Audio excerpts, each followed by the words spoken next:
le deuxième thème, le deuxième thème, en fait, c'est une suite logique par rapport au premier thème. Vu qu'on a un peu brossé sur le rôle des élus locaux, maintenant, nous avons exactement qui fonction, nous permettre de comprendre exactement qui nga xamné mom moy citoyen bi lan la mëna xaar ci ñi nga xamné ñoko jité au niveau de sa localité. Donc ñu bay doyen mu def exposé. Bismillah. Asalaamaaleykum mi may leen di nuyu ku ci nekk ci turam ak santam di am mbégte nag bokk jataay bi. Waaw moi parce que dama doon séntu su ma ñëwee am un support boo xam ni donc day am support visuel boo xam ne su lay sukkandiku maintenant di commenter pour que compréhension bi mën a vaste. Malheureusement je me rends compte que loolu amul. Donc léegi il faut que ñu def pexe boo xam ni mbir mi warul nekk man maay wax yéen ngeen di déglu normalement suñ bëggee mu neex su waree neex dañuy weccante daal ni kii man bëgg naa xam ci lii bëgg naa xam ci lii kii ni bëgg naa xam ci lii suñ ko daxalee noonu normalement dinay joxe micro bi kenn ku ci nekk ñu wax la ngay séentu ci daje bi ñu jéem a apporter une réponse par rapport à cela. Bon mais exercice la boo xam ni xëy na contexte bi temps bi ñu am mayu ñu doxale ko noonu mais d'un point de vue pédagogique noonu moo doon disons li gën waaw man nag je prends toute ma liberté. D'abord je commence par Wakam. Qu'est-ce que c'est que Wakam? Parce que Wakam moo ñu fi dajale et nit ñi dinañ wax Wakam mais la question est de savoir quel Wakam dont il parle parce que Wakam yi dafa bare. Wakam mooy fa laa juddoo boo ko Wakam la mën nga fa juddoo doo fa màggee. Wakam mooy fa laa màggee Wakam la mën nga fa màggee judduwuloo fa defoo fa leneen. Wakam mooy fi may liggéeyee mu nekk leneen mooy man mii man Wakam laa mos a liggéey moom laa xam juddoo ma fi màggee wu ma fi. Wakam moom laa bëgg suma xol mu nekk beneen Wakam maanaam tànn nga dëkk boo xam ni dafa la neex nga bëgg ko donc appellation bu ci nekk dafay renvoyer à d'autres types de considérations. Luy Wakam fu mu dooree fu mu yam am nañu texte boo xam ni donc moom mooy texte bi nga xam ne à la base de la décentralisation loi 96/06 bi buy définir commune bu ñu créer ni yow fi nga doore ak fii nga yem bi ñu demee ba génn texte bi ñu am jafe-jafe ndaxte xëccoo amoon na ci fan la Wakam yem diggante Wakam ak Ngor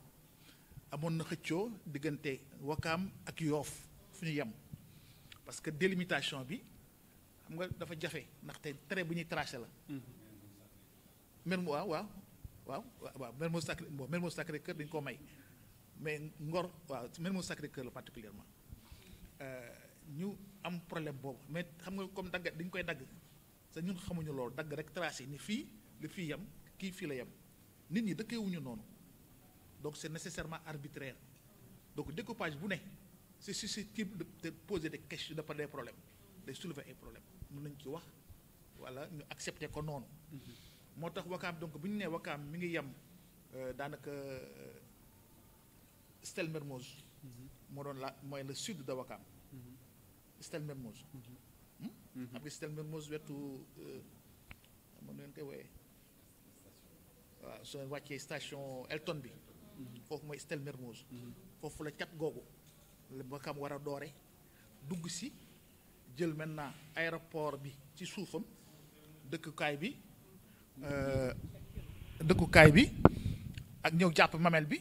yéeg tuuti ci mamel bi ba banque bu bees bi fi mu ne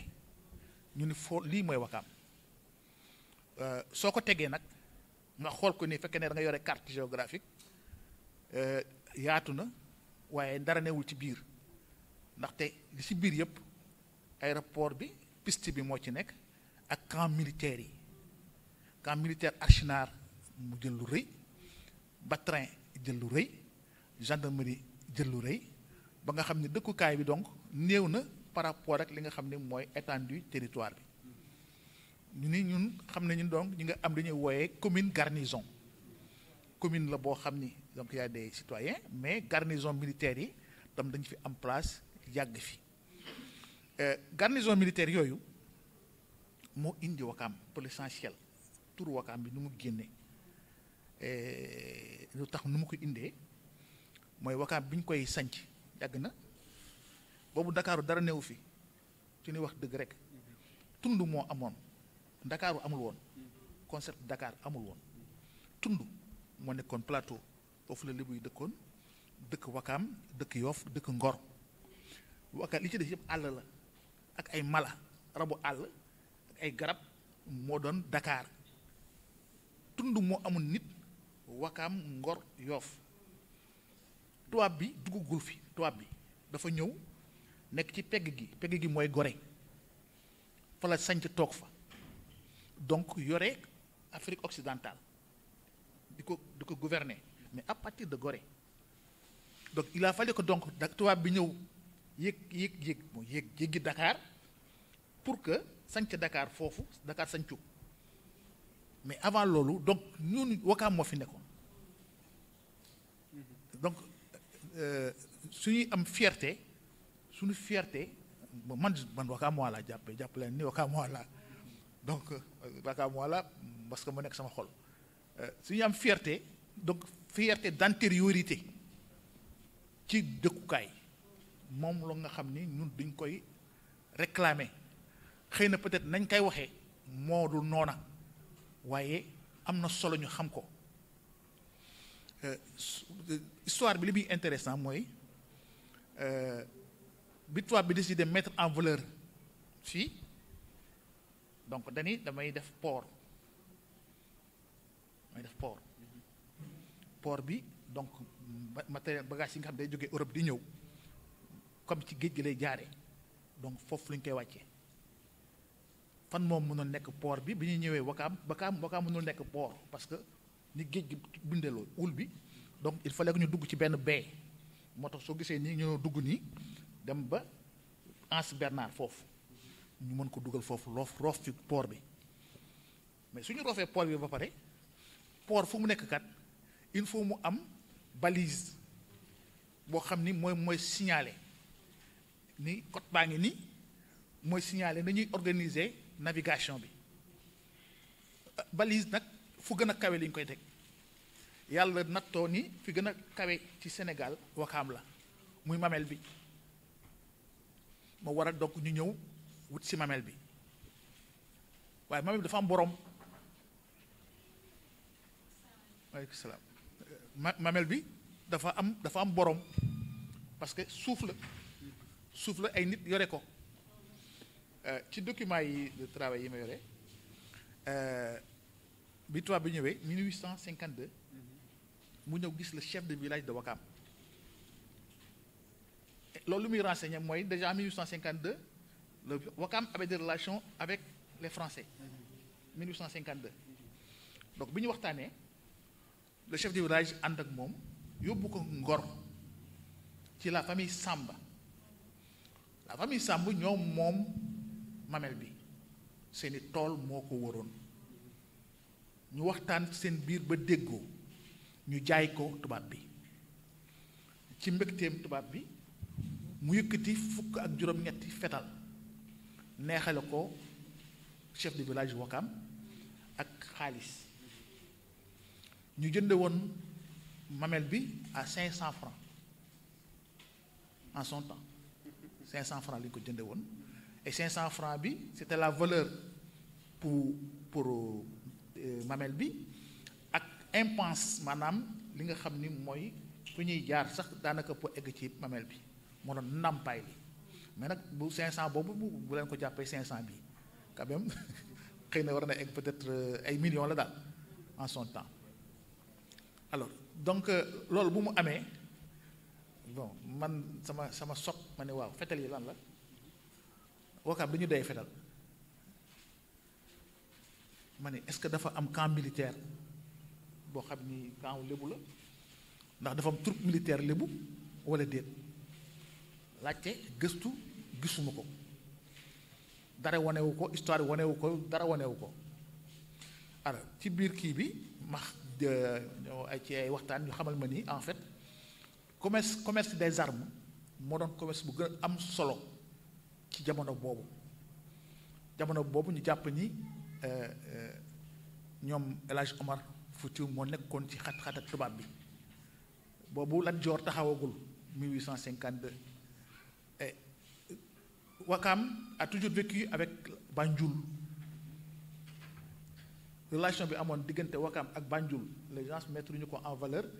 mais waa Wakam Banjul lu ñu doon faral di ne di fa daan seen doole parce que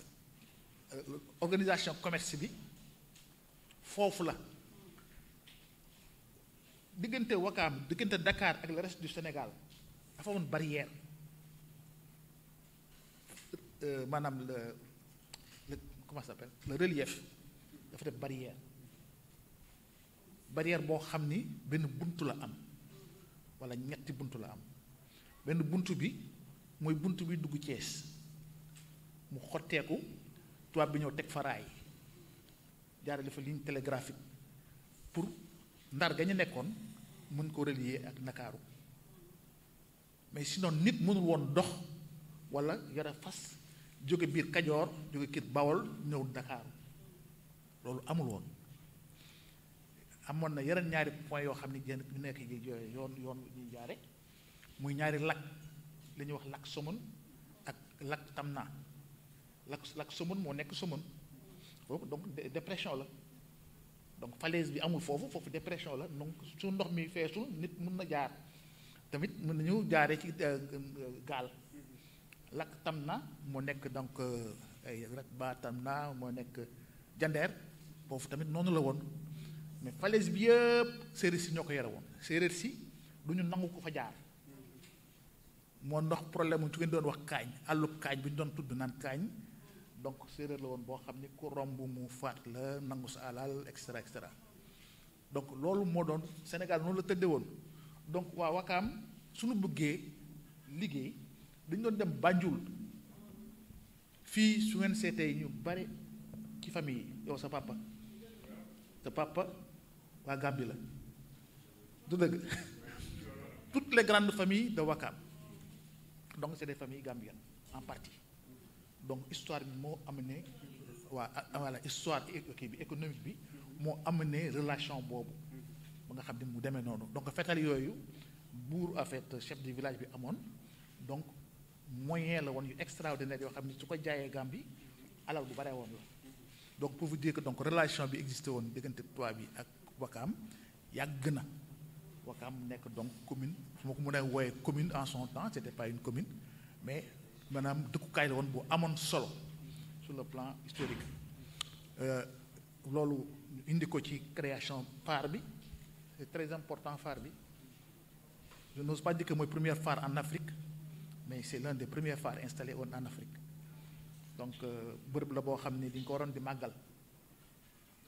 bi ñu paree ci loolu mooy maintenant l'aviation bi ñu ne léegi dañuy relier les Amériques à l'Europe léegi condition ni climat bi di tëddee les vents et autres font que mënuñu am une liaison Europe Amérique donc fokk ñu jaar Afrique fokk ñu jaar Dakar donc soo jógee France da nga ñëw Dakar soo ko dem Amérique Brésil et autres là les Antilles et autres bi ñu defee loolu ñu ne léegi donc fu ñuy def piste bi ñu indi ko Wakaam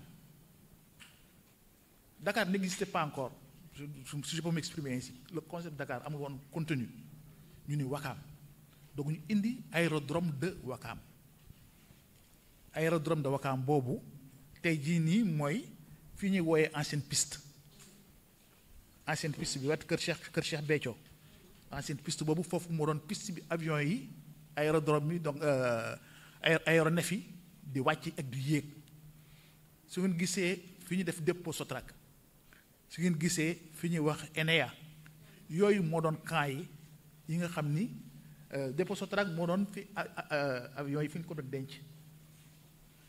maanaam gaaru avion yi moo doon dépôt Sotrac tey jii nii donc fi avion yi doon gaar la ñuy génne dugal di fa dugal car bus yi mais loolu la woon à l'origine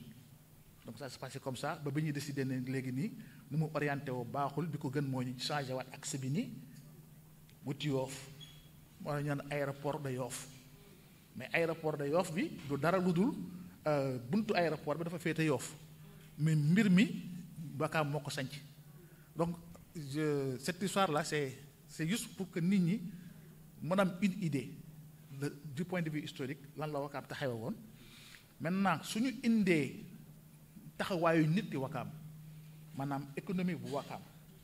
bi nga xam ni donc c'est en relation avec l'exploitation du milieu notamment l'agriculture et l'élevage donc tubaab day indi concept de terroir le terroir de Wakaam les gens duñ ko faral di wax mais suñ doon considérer le terroir de Wakaam di ko matérialiser fan la yam fu mu dooree ak fu mu yam dinañ gis loo xam ne lu extraordinaire la maanaam waa Wakaam fu ñu doon bay fu ñu doon sàmm loolu mooy Wakaam tey jii nii soo demee dans les archives de la SICAP yi ngeen gis yi ñu tabax yépp suuf waa Wakaam la doona ko négocier jënd ko ci waa Wakaam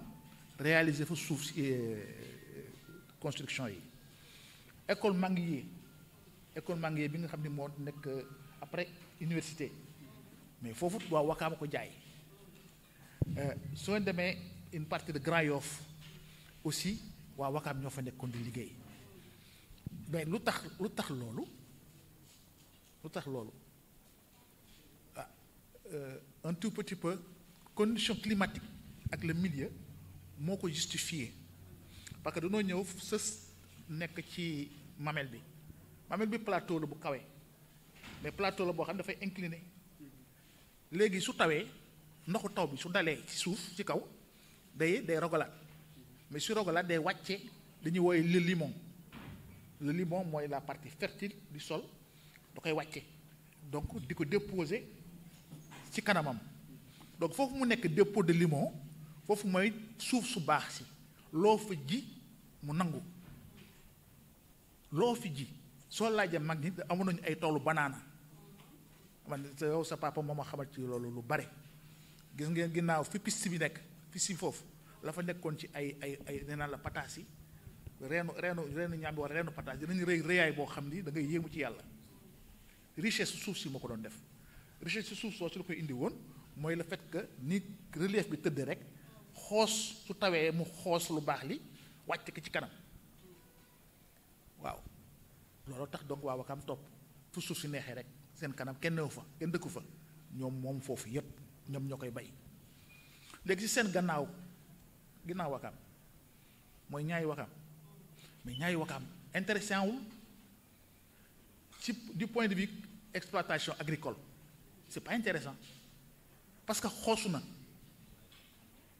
mais am na ñoo xam ni loolu la ñu am ñi nga xam ni ñoom noonu la ñu am bien que mooy dafay gannaawu Wakaam mais dafay kanamu Ngor gannaawu Wakaam mooy kanamu Ngor mais kanamu Ngor li ko topp juste Ngor marécage la dëkkukaay Ngor marécage la maanaam ndox la boo xam ni kenn mënu faa def dara donc ñoom fokk ñu jéggi ko pour mën a bay suñu ko xasee ba jéggi dugg si Wakaam ñu ngi ci ñaari Wakaam bi mais loolu moo tax ñoom ñoo topp ginnaaw Wakaam gii di ko bay loolu indi woon waa Sambeen ñu dem ba nekk ci maamel bi di ko bay moom ko loolu ko indi woon parce que waa Wakaam soxlawuñu seen gannaaw xanaa ci wàllu aada maanaam ci mën na la ko waxee ci wolof maanaam ay bërëb yoo xam ni dañ fa def ay tour ci cosaan gi mu nekk ay bërëb yoo xam ne dina nekk tour loolu moo doon gannaaw Wakaam loolu doon njariñ mais quant à exploiter ko déedéet intéressé wu leen woon y avait mieux ba keroog ñuy dem ba nag commencé nag exploiter les mines le sous-sol de Wakaam bi ñuy exploiter les sous-sols de Wakaam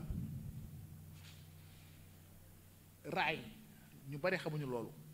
mais fi am na raay bi fi newoon parce que xeer yi ñu doon jël xeer yi ñu koy yóbbu port ba yóbbu ko France mais camion yóbbuwu ko mbaam yóbbuwu ko fas yóbbuwu ko nit yenewu ko ay wagon lañu ko doon def ay wagon la woon mais wagon yi day jóge fii ci Wakaam fi ñu nekk nii fi ma nekk fii ñu toog nii fii nii lii la fii la wagon yi di jóge di dem port waaw serait intéressant ñu xam mais fan la wagon bi doon fan la raay bi jaar tracé bi c'est très très intéressant ñu xam ko bon man am na lu ma ci jot a xam naa fi mu génne mais mënuma exactement ni nii fii ak fii la sama egguma foofu mais maa ngi gëstu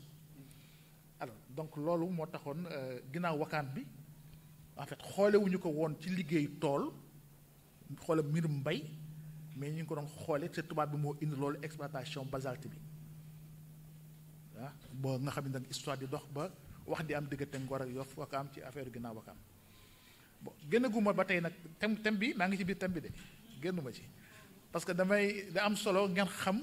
lan mooy Wakaam perception boobu parce que dafay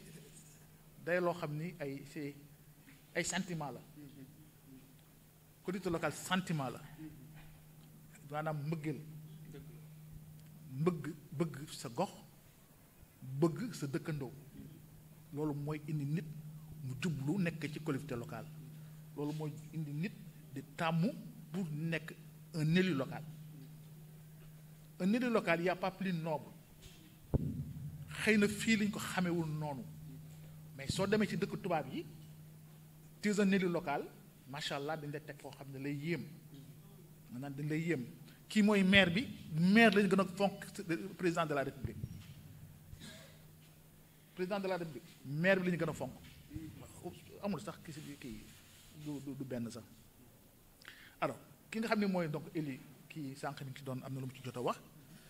il est élu au suffrage universel maanaam ci doomu aadama li mu jot a expérimenté ci wàllu représentation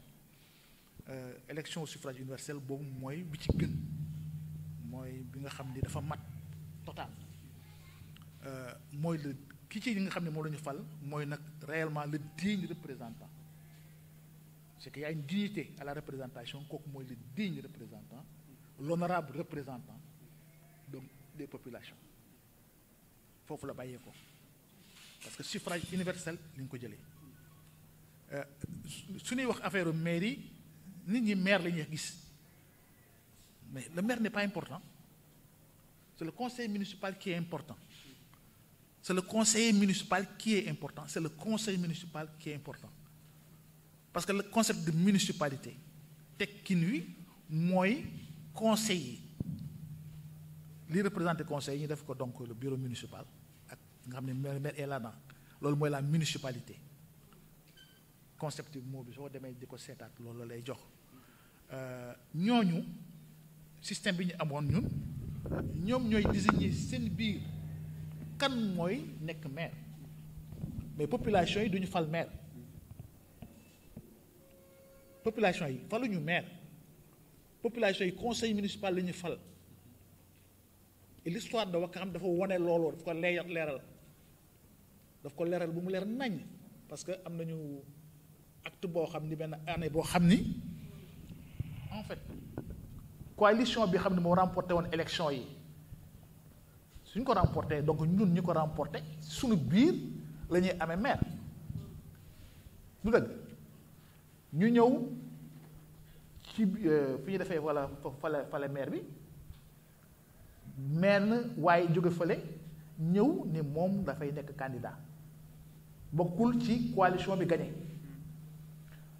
bu mu nee loolu ñi nekkoon ci coalition bi gagné ñëw woteel ko mu nekk maire dans l'histoire de Ouakam donc loolu dafay am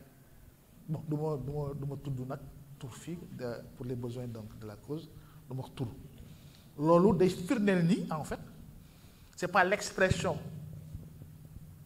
de la population moom mooy traduire élection d'un maire loolu donc ñi nga xam ne donc ñoo nekk ci champ politique bi xeex ko ba atum ren bi ñu dig leen ni dina am changement waaye nag dig la parce que tey jii nii texte bi génnagul li ñuy jot a for ci wax mooy texte bi nga xam ne moo war a génn bi organiser maintenant affaire élection maire bi liste yi nga xam ne moom la ñuy defar ka nga xam ne mooy nekk à la tête de la liste majoritaire kooku mooy le candidat maire maanaam su fekkee ne liste moo jàll kooku moom mooy fa génn maire waaye xel nangu na ni fokk conseil municipal bi daje fal ko palinam jógewul directement ci élection bi ñëw directement ni il faut que ñu formaliser ko à travers la réunion du conseil municipal, la première réunion du conseil municipal pour consacrer l'élection du maire loolu moom xam naa ni suñ ca eggee du ñàkk ni noonu lañ koy defee suñu paree ci moom soo ko fal les adjoints au maire les adjoints au maire nag changement amul donc dafa am maire am ay adjoints commune bu ci nekk en fonction sa taille population loolu mooy déterminer le nombre d'adjoints bi ñuy am de conseillers et d'adjoints waaye ak nu mu rëy nag mun tawee su 10 adjoints au maire benn commune mënu koo am maanaam Dakar tey jii nii donte mat na ay commune ville de Dakar mat na ay millions si on peut le dire comme ça taxul mu am plus de 10 adjoints au maire amu ko sëñ bi muy wax sànq bon dañu ni am nañu département am nañu commune mais am nañu ville aussi ville dafa bokk ci donc ci rang yi ñett yooyu ñoo am moo nag la ville le conseil municipal la commune plutôt ak le département donc ñett yi noonu li nga xam ne moo nekk ci commune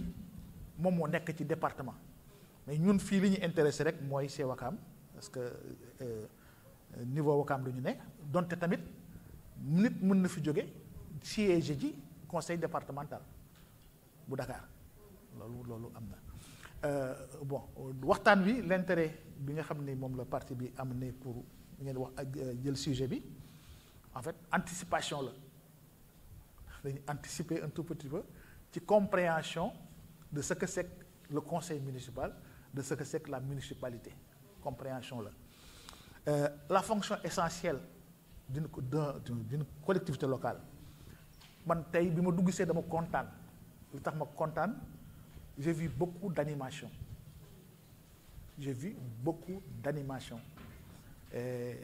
su ngeen doon génn tuuti Ndakaaru du ngeen doon génn tuuti Wakaam ngeen mën a xam différence bi lan la maa ngi xool fii mu ngi fees dell monument bi maa ngi xool fii terrain basket bi macha allah foyer bi macha allah fii tam waxi nopp ci suuf ak ci kaw soo ko seetee y a au moins 4 à 5 activités boo xam benn bokku ci ak sa morom donc ça fait autant d'animation yi animation culturelle la yi animation religieuse la et cetera sûrement sportive am na ok donc loolu mooy dundal gox dafa am solo plus la gox bi di yëngatu plus dundam di gën a naat donc bokk na ci fonction animation donc d'une collectivité locale képp ku yore mairie sa animé wuloo ko dëgg maanaam des na donc c'est de ça qu'il s'agit beneen aspect bi mooy mairie dañ koy équiper mooy parce que nu ñuy ñëwee mooy man sama kër laa ne yow nga nekk sa kër ku nekk la nga am ma nga sa kër waaye la ñu bokk anamu war na am ndox dañ ko bokk jàkka ji ñoo koy bokk non marché bi ñoo koy bokk terrain bi ñuy footballé ñoo koy bokk et cetera donc dafa équipement yoo xam ni dafa war a ne fu ñuy fajoo ñoo ko bokk alors dem nañu xam-xam dem na ba ñu ni population kat su tollee fii équipement bii war na toll fii ndax benn lay doon wala ñaar loolu rapport bi moo koy déterminer école nombre de salles de classe école primaire en fonction population bi ngeen koy xamee parce que xale bu fi juddoo war na mën a dugg école maanaam nekk dans les bonnes conditions pour jàng comme aussi ku fi feebar war nga am foo fajoo muy jigéen bu aussi war a mucc war na am fuñ ko foo xam ne foofu la donc lal yi nga xam ni mooy les lits d'hospitalisation day nekk en relation avec la taille de la population donc ay comme on dit ay critères la d'appréciation et de sélection yoo xam ni su ko nit ko xamul lecture am day des donc ku yàlla def ñu fal la ku yàlla def nga bokk ci conseil da ngay am aussi xoolin woowu ndax sama gox leer na mbedd yi leeral nañ ko lan moo koy leeral du ay làmp donc kan mooy defee lampe yi mairie bi moo koy def donc su ma demee kat naa wax sama gox ni kat leerut wala leer na ndax sunu centre de santé bi nit ku fa dem di nga faju mu mën a xam ndax su amul nit ki lu ma wax mooy loolu am na wala amul su amul su ma demee ma wax ko sama soxla doom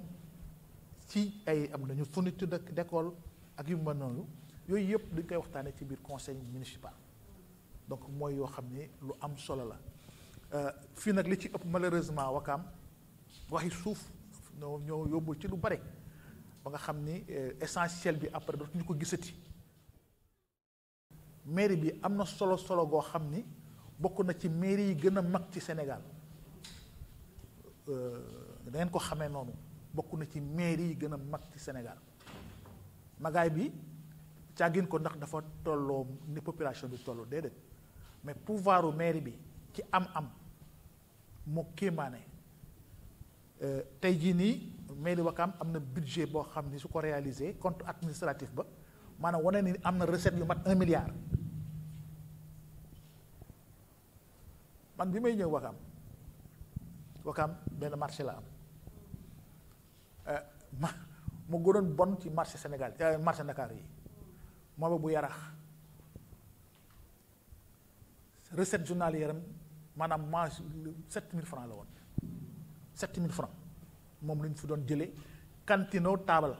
suñ ko boolee 7000 francs la woon par jour su kenee mais diggante lundi mardi mercredi jeudi vendredi dimanche samedi ak dimanche ñu rey ko samedi ak dimanche 2000 francs 3000 francs lii moo doon Wakaam dara amu fi woon ñépp dëkk Wakaam di liggéey mairie Dakar buggoo woon ñëw Wakaam bi ñu nee indi nañu commune d'arrondissement bu Wakaam kenn buggul ñëw liggéey ci mairie bi kenn buggul ñëw sama kàddu bi mun naa ko waxee fu ne amul kenn ku ñëw kenn koo xam ne yaa ngi liggéey mairie Dakar nangu ñëw Wakaam amul bon raison yi man xamuma ko waaye loolu mooy li amoon waaye jàpp naa ni boobu tamit Wakaam du woon dara donc bi maire Birame Ndiaye excès problème boobu ñoom la ñu confronté ñu ñëwee ñoom ak Assane xam nañu bu baax amuñu woon budget bu mat 200 millions ci biir 200 millions bi nga xam ne budget annuel l'essentiel plus de 50% état bi moo ko doon joxe ci fonds de dotation fii amuñu garage boo xam ni ay am nañ fay taxes yu ñu fay jëlee marché la ñu amoon boo xam ne daanaka amul cantine marché Wakaam amul woon cantine marché Wakaam place bi nekk ci digg bi moo amoon quelques boutiques après ñoom compagnie ñoom lay fay gi ñoo ko wëraloon noonu fay juuti bi moo leen gënaloon fay weer donc ci fay juuti bi donc lu nekk xajoon na ca lu ne lañ ca doon def donc mu nekk donc lu kéemaane donc àdduna di dox tey jii nii ba nga xam ni donc mairie bi tey jii nii am na comme ni ma leen ko waxee lu ëpp milliard ci recette milliard donc mairie bu am solo la soo ko doon def suñu la listé loon les 552 collectivités locales fekk nañ lu mat 50 jiitu na ko dina ma jaaxal yaakaaruma ko ne 50 communes jiitu nañu Wakaam yaakaaruma ko sur les 552 c'est en termes de pouvoir donc financier pouvoir financier bu institution bi. 1 milliard 700. 1 milliard 700. waaw mais recette réelle kii bi réalisée xam nga gars yi bon su ñuy def nii évaluation mën nañu dem 2016 mën nañu proposer un budget de 3 milliards mën nañu ko proposer mais en fait fin d'année bi ñaata la ñu am man foofu laa lay xoolee la nga liggéey gën ni moom lii li ñu am donc loolu laay jàpp ni su matee suñ ko xoolee si ñetti at moyenne bi li ñuy jàpp ni kii kat réellement lii mooy li mu am donc tey jii nii leer na ni Wakaam am na 1 milliard donc nit mën na ñëw léegi ni leen man sama budget kat dinaa fi def 2 milliards na nekk thème de campagne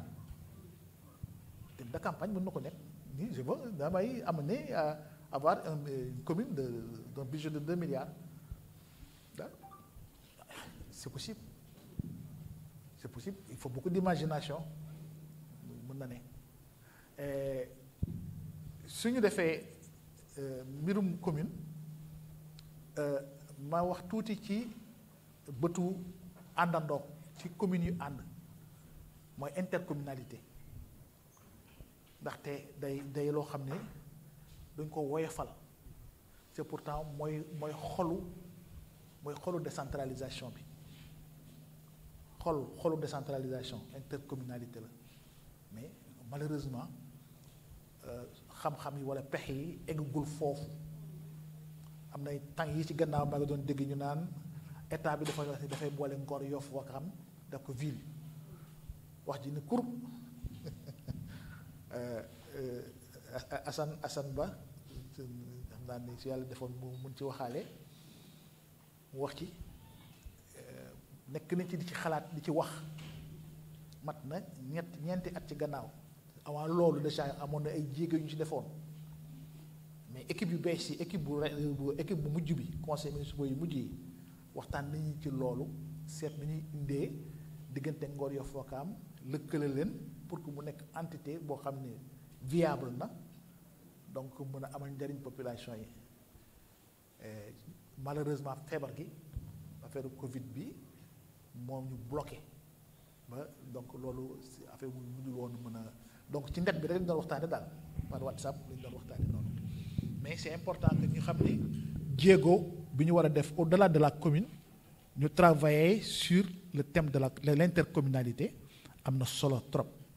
yàlla tudd ñu ñëw ëllëg war a nekk des conseillers ñu bàyyi xel loolu c'est important gars yi sax di nga koy am réflexe di ko tailler à la dimension de l'arrondissement moo tax ñu ci dugal Mermoz parce que Mermoz arrondissement bi la bokk ok bon ça me dérange pas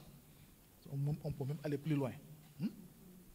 mais su ngeen gisee aussi ma defoon la partie historique bi ma doon waxee sànq partie historique bi dama bëgg du caagin ka ndax dama bëgg ñu rëy xoolee lu rëy mais dama bëgg ñu xam suñu bopp lan la suñuy wax ñu xam ñi waxanteel ñu xam nañu ñooy ñan mooy ñun ñoo fi newoon keneen newu fi woon ñun la woon du woon keneen mais kenn xamu ko fi mu nekk ni ñun rekk la woon ñi fi nekk duñu wax ni ñun rekk la woon parce que xamuñu ñun rek ñoo fi newoon mais ñun rek ñoo fi newoon la Médina n'existait pas Colobane n'existait pas Gueule Tapée n'existait pas loolu yépp àll la Médina tund Dakar moo indi Médina nan la ko indee mooy feebar bi amoon fièvre jaune bi peste fièvre jaune la donc bu mu fa éclaté en 1911 tubaab bi di dee ñu ni ñoom mënut a ñëw nekk nit yu ñuul yi dëkkandoo bekk ci benn gox bi donc fokk nit yu ñuul yi génn fi ci li ñuy gis dina fi génne nit yu ñuul yi yóbbu leen Médina loolu mooy sañ ci Médina mais du woon dara après marécage la woon tamit Gueule Tapée yëpp ndox la woon mënuñu fa woon def dara ay bukkee fa nekkoon ak yeew ak loolu rek fa newoon du woon dara donc dëkkukaay yi Wakaam gii la woon Wakaam moo nekkoon en hauteur dëkkee di bay wàcc di bay donc suñu delloo si woon nag la bonne compréhension de la chose wallaay balaay kenn di wax dara di nga waxanteeg waa Wakaam c'est pas que ndax dina woo population yi naan leen nii ak nii mais dafa am cër boo xam ni da nga koy delloo ki nga xam ne mooy borom dëkk bi noonu mooy loolu mooy lu rafet mais biir waxtaan ak jàmm ak salaam aussi parce que noonu la Sénégal tëddee ce n'est pas parce que fii la ñu njëkk a dëkkee rek donc fii mooy lépp du àddina du noonu donc waaw léegi ma dellu si waat un tout petit peu vers sunu biiraat duggaat si biir Wakaam tamit dafa am histoire tey jii nii ay dëkku traditionnel dafa am waaye ay cité dafa am dëkk traditionnel yi ñu ko yemalee ñu ni mooy sept penc yi juróom-ñaari penc yi nga xam ni mooy cosaanu Wakaam tout autour maintenant mu am ay ceinture de cité yu ko wëral au-delà de la description day am solo ngeen xam que ni population moo déterminant la population de Wakaam n'est plus à Wakaam dans le Wakaam traditionnel. Le Wakaam traditionnel fait à peine le 5e de la population de Wakaam.